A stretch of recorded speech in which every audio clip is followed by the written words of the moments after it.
ఏలూరు జిల్లా జాలిపూడి ప్రాథమిక సహకార బ్యాంకు చైర్మన్గా పవన్ హరిచంద్ర కుమార్ నియమించారు.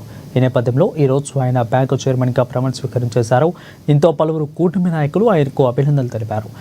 జాలిపూడి సొసైటీ చైర్మన్గా తనను నియమించినందుకు ఎమ్మెల్యే చింతమనేని ప్రభాకర్కు ధన్యవాదాలు తెలిపారు.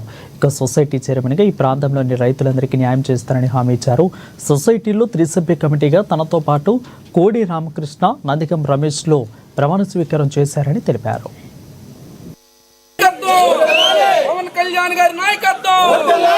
ఈ జాలిపూడి విశాల సహకార పరపతి సంఘం యొక్క పర్సనల్గా నియమించినందుకు అభినందనలు తెలుపుతూ, మరి నాకు అప్పచెప్పినటువంటి ఈ బాధ్యతను సక్రమంగా నిర్వర్తించి మరి ఈ బ్యాంకు పరిధిలో ఉన్నటువంటి 12 గ్రామాలని మొత్తం పార్టీలకు అతీతంగా కూటమి యొక్క నాయకత్వంలో మొత్తం అందరికీ కూడా రైతులందరికీ కూడా న్యాయం చేసేలాగా రైతులందరికీ సబ్సిడీ కానీ, అలాగే క్రాప్ లోన్లు కానీ, ఎల్టీ లోన్లు కానీ, అట్లాగే ఆయిల్ ఇంజిన్ సబ్సిడీ కానీ, గేదెల లోన్లు కానీ మొత్తం అన్నీ ఈ యొక్క 12 గ్రామాల ప్రజలకు సక్రమంగా అందజేయడంలో మేము కీలకంగా వ్యవహరించి ఈ యొక్క బ్యాంకుకి మంచి కీర్తి ప్రతిష్ట తీసుకురావడంలో మా వంతుగా మా తోడ్పాటు చేస్తాము. అట్లాగే చింతమనేని ప్రభాకర్ గారు మరి నమ్మకం ఉంచి మా మీద ఉంచిన నమ్మకాన్ని మేము నిరూపించుకుంటామని మంచిగా తెలియజే అవకాశం ఉంటుంది. జాలిపూడి విశాల సహకార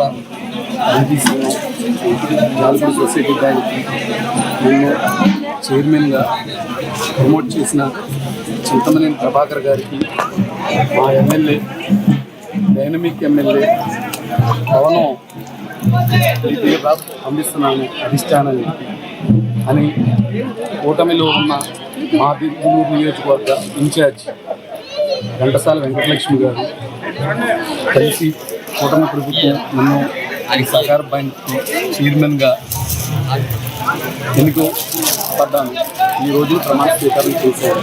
నాతో పాటు 2 చైర్పర్సన్స్ కూడా చేశారు. మా కూటమి ఎజెండా కూడా రైతు ఎజెండా. మేము రైతు పక్ష కూటమి మాది. మీరు అడిగారు రైతులకి ఏం చేస్తారని. మన రైతులకి మా సమస్యలు ఏమైనా ఉంటే నేను ఇవాళ ఛార్జ్ తీసుకున్నాక నా దృష్టికి తీసుకొస్తే తక్షణమే ఆ కార్యక్రమం నా అమల్లో నా పరిధిలో ఉంటే కనుక ఇక్కడే చేపడుతుంది. లేని పక్షంలో నా ఎమ్మెల్యే గారి దృష్టికి తీసుకెళ్ళి పైన పెద్దల దగ్గరికి తీసుకెళ్ళి ఏ సమస్య అయినా తీర్చి ఈ సహకార బ్యాంకుని అభివృద్ధి చెందిస్తానని